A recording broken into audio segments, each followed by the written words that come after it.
If you're starting your journey from scratch, here's a reminder to not put too much pressure on yourself. Take it one small, gentle step at a time. The idea is to do a little more than you've been doing lately.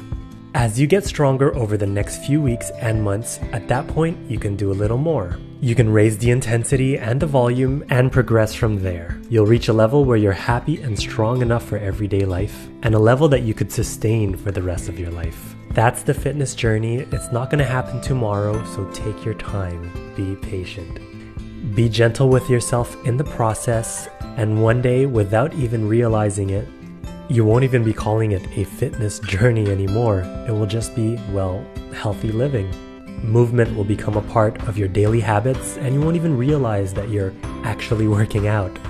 One step at a time, one day at a time. This video shows what a little more than zero looks like. You can start here. I'm totally rooting for you.